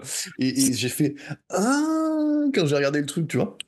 Ah ouais, c'est un assistant le Et médium qui se ben, prend, qui a des couteaux partout dans la ouais, tronche là. au début, en fait, au début, dans le prologue, pour choper Nyx, il Ouais. vient avec une meuf Et et un gars. deux, trois gars, ouais. Voilà. Et ben, le Renoir qui a dans le prologue, c'est celui qui est devenu marabout, en fait. D'accord. Ah bah tu vois, j'avais Et il pas y a fait une gaffe. sorte, tu vois, comme dans Commando, parce que tout ramène à Commando, tu sais, Nyx, il remonte en fait un par un, voilà, la bande de John Matrix, tu vois, alias Ouais, Swan, dans ce film-là. c'est vrai, Donc au ouais. final, le point de départ, c'est Commando, en fait. Voilà. Voilà. Mais non, mais rigole pas, c'est à peu près ça en plus. C'est Commando parce que il y a la même petite fille qui est devenue grande, si tu vois ce que je veux te dire, et il y a le même amour inavoué, voilà, entre les deux personnages. Voilà. Donc j'ai envie de vous dire la boucle est bouclée. Voilà. Donc si vous voyez une grande intelligence dans l'œuvre de Clive Barker, ben non, en fait, c'est juste qu'il était fan de Commando. Voilà, c'est juste ça. Donc, bah écoute, je pense qu'on a à peu près dit tout ce qu'on pouvait dire. Donc, plus sérieusement, c'est quand même un sacré putain de film, hein, voilà, qui est, voilà, pour moi, c'est Clive Barker à maturité. Et ça fait une sorte de, voilà, ça boucle la boucle. Parce que derrière, bon, ben, forcément, ben, voilà, on va le dire, hein, 11 millions de dollars de budget, ça rapporte 13. Bon, ça rembourse, mais bon, c'est pas quand même une bonne affaire. Et derrière, bon, l'ami Clive, hein, si vous vous posiez la question de ce qu'il est devenu, bon, ben, il a travaillé un peu le cross-platform, il était aussi plasticien. Il a surtout aussi eu pas mal de périodes, en fait, de cécité, liées à une maladie que je n'ai pas sourcée, voilà, parce que je ne l'ai pas remontée. Mais globalement, maintenant, tout ce qu'il fait, c'est de la prod de ses œuvres. Et toujours les livres de sang, multiplement adaptés. Donc il y a un film de John Harrison que j'ai en DVD et putain, j'ai pas envie de le regarder. Ça, c'est Peterson qui me l'a offert. Enfin, offert, il me l'a donné. Donc je pense qu'il l'a pas regardé non plus. Donc un truc de John Harrison, Ouais. ça a l'air fadasse. Et réadapté aussi en série. Et l'ami Clive a l'air tout content. Donc je ne sais pas si il carbure sous les produits, parce que moi, de ce que j'ai vu de la série et de ce que j'ai vu de cette œuvre à la con, là, ça fait très très très DTV. Et ce que j'avais envie de rajouter, c'est que c'est fort dommage parce que je pense que l'œuvre de Clive, c'est un peu comme Lovecraft en fait. Faut qu'il y ait un auteur armé pour s'attaquer à ça et livrer une vraie vision en fait, hein.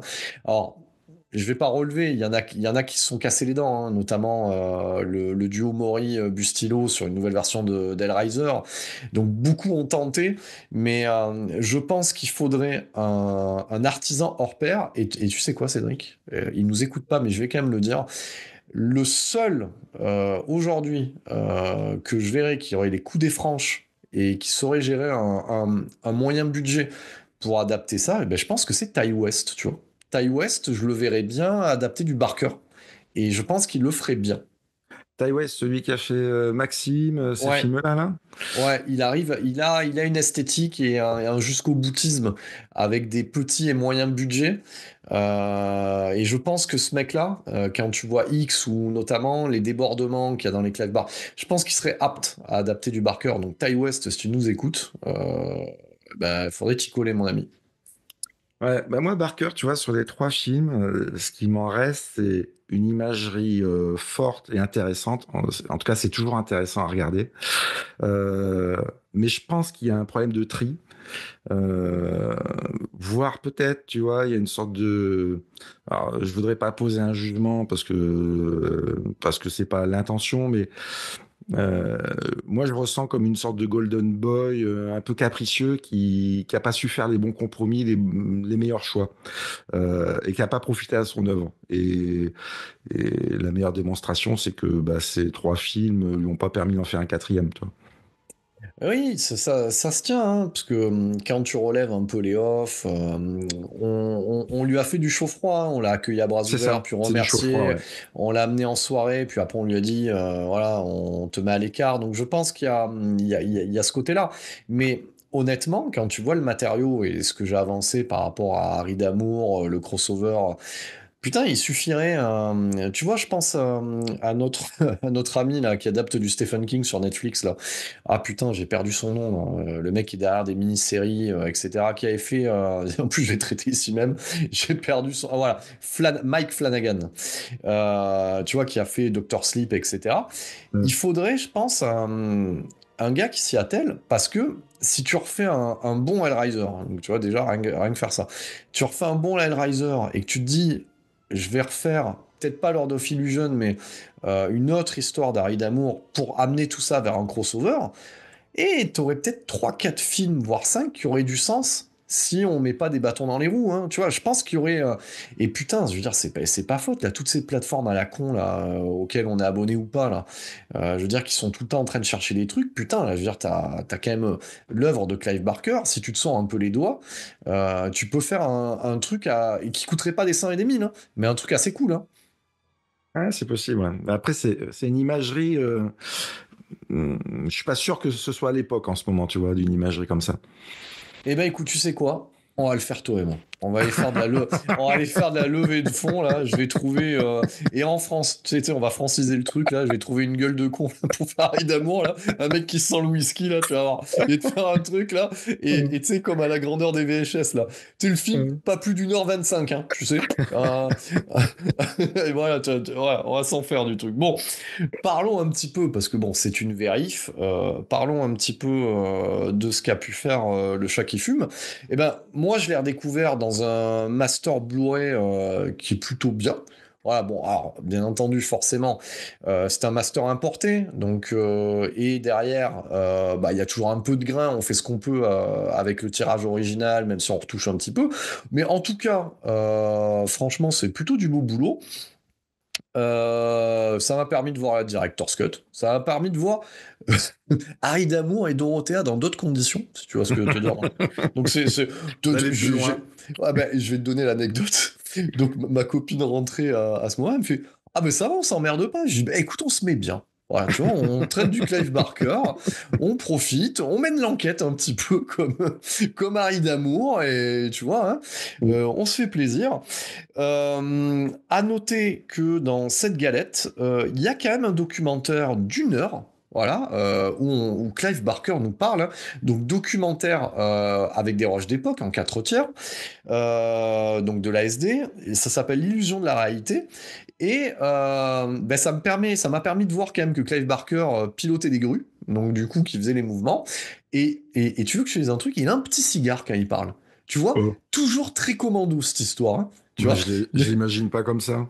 eh ben, il a un petit cigare, il disserte un petit peu sur les à côté de son œuvre et tout ça, et on a une petite pastille. Bon, après, quand t'es habitué aux effets prosthétiques, bon, t'as beaucoup le studio KNB qui parle de leurs effets sur les mecs qu'ils ont rendu chauves avec un peu de sang. Bon, ça c'était un Ouais. peu relou, parce que bon, voilà, pas plus que ça.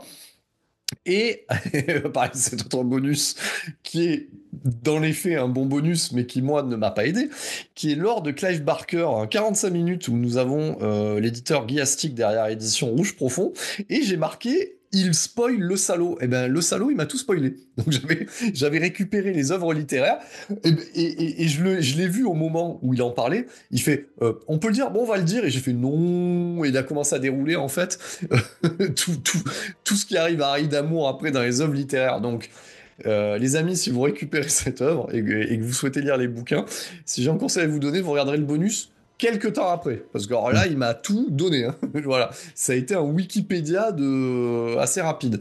Donc voilà, une édition ben, qui est méritante pour ce film-là. Et j'ai envie de te dire, on clôture plutôt bien et ben, cette trilogie Clive Barker.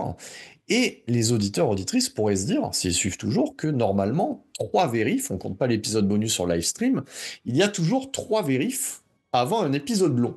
Tu sais, c'est un peu comme dans Star Wars. Tu vois, quand Maître Yoda, ils vont toujours par 2, les sites. Et ben, les vérifs, elles vont toujours par 3. Mais là, on a fini Clive Barker. Et ben, grâce à Cédric, vous saurez que nous avons remanié la ligne éditoriale Bon, et on va s'attaquer. pas Bah, c'est tant que vrai. ça. Oui, oui, on en a discuté, quoi. Ben oui, ben c'est à toi que revient l'honneur, hein, parce que sinon on partait dès à présent sur les Evil Dead. Et là, tout le monde va dire oh non, qu'est-ce qu'ils vont nous sortir? Oui, nous allons faire une spéciale Michael Haneke. Non, je déconne. Donc là, il est grand temps que quelqu'un s'y colle, hein, parce que si on remonte les informations, bon, à part les illustres Capture Mag qui l'ont traité à leur sauce, il est grand temps de parler de l'autre Peter Jackson. Pas celui des hobbits aux pieds poilus, mais celui des singes-rats de Sumatra. Donc nous allons commencer une prochaine vérif qui va arriver très rapidement sur Phantom contre Phantom, The Frighteners, voilà. Et derrière, nous allons faire l'autre Peter Jackson et nous allons faire la triplette Bad Taste, Les Feebles et putain de merde, écoutez-moi bien, j'ai pas envie de le voir, mais par souci journalistique, je vais le re-regarder pour la 2e fois de ma vie. Et nous conclurons avec Branded, ça sera notre prochain épisode long, l'autre Peter Jackson. Alors ça, c'est un titre que je mets comme ça, donc ça sera sûrement un autre titre. Voilà ce qui vous attend pour la suite. Et c'est plutôt pas mal quand même, non? Gargantuesque le programme. mais c'est très très bon. On va se régaler et on va toucher à toute une époque avec ça. Ah mais putain, mais grave, écoute-moi bien, je crois que Bad Taste, non mais c'est sale, hein, Bad Taste, on faisait des booms, ça tournait en arrière-plan, quoi. Je Et sais pas tu si sais t'imagines quoi? la scène. Et Bad Test, il y a un hommage de dingue à Commando. La Vas-y, scène vas-y. d'action. Et ben dans Bad Test, toute la scène Mais d'action qu'il mais fait oui, avec ses mitraillettes et putain. compagnie, c'est Commando. Est-ce que on ne devrait pas s'attaquer à la filmo de Mark Lester, le réalisateur de Commando, qui a fait une autre pépite que je n'ai pas chroniquée, qui est Class of 84. Ouais, et c'est très, Autre très, pépite. et c'est très très bon, hein. Il y a du gros délire et c'est bien branlé, Classe 84. Écoute, si la crise continue telle qu'elle est, je pense que le monde aura besoin que nous attaquions au film de Vigilante. Nous ferons Classe 84 et toute la quadrilogie du Justicier. Donc on va partir dans une autre direction, tu sais. Et nous continuerons avec l'Inspecteur Harry. Tu vois, tant que sera la crise, on continuera avec des trucs lourds comme ça. Écoute, moi j'ai pris un maximum de plaisir hein, pour cette reprise de la vérif. Je sais pas pour toi. C'est peut-être Nix avec son croc-top. Moi, ça m'a mis l'eau à la bouche. Tu sais, un mec qui se trimballe les ongles sales avec un mandril et le bide à l'air, ça convoque des choses chez moi. Et les pieds dans le sable aussi, hein. Tu vois, les pieds dans le sable dans un squat.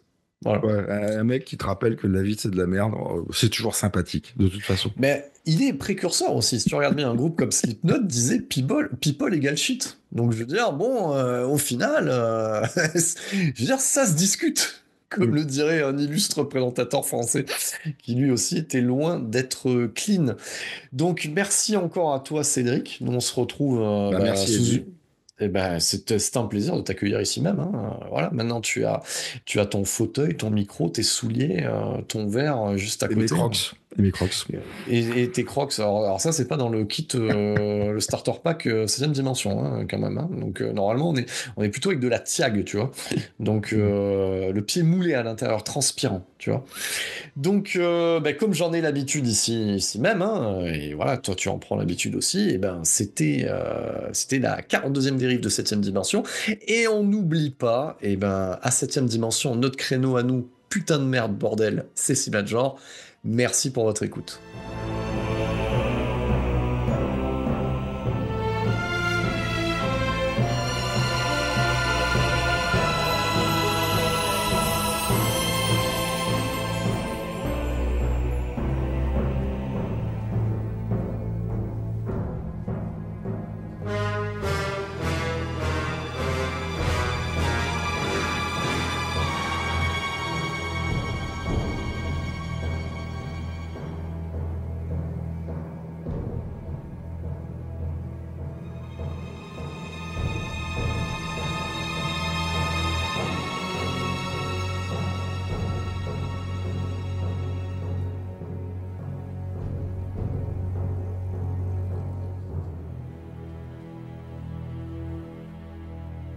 Nous vous redonnons maintenant le contrôle de votre appareil de télévision jusqu'à la prochaine émission de 7ème dimension en mode podcast.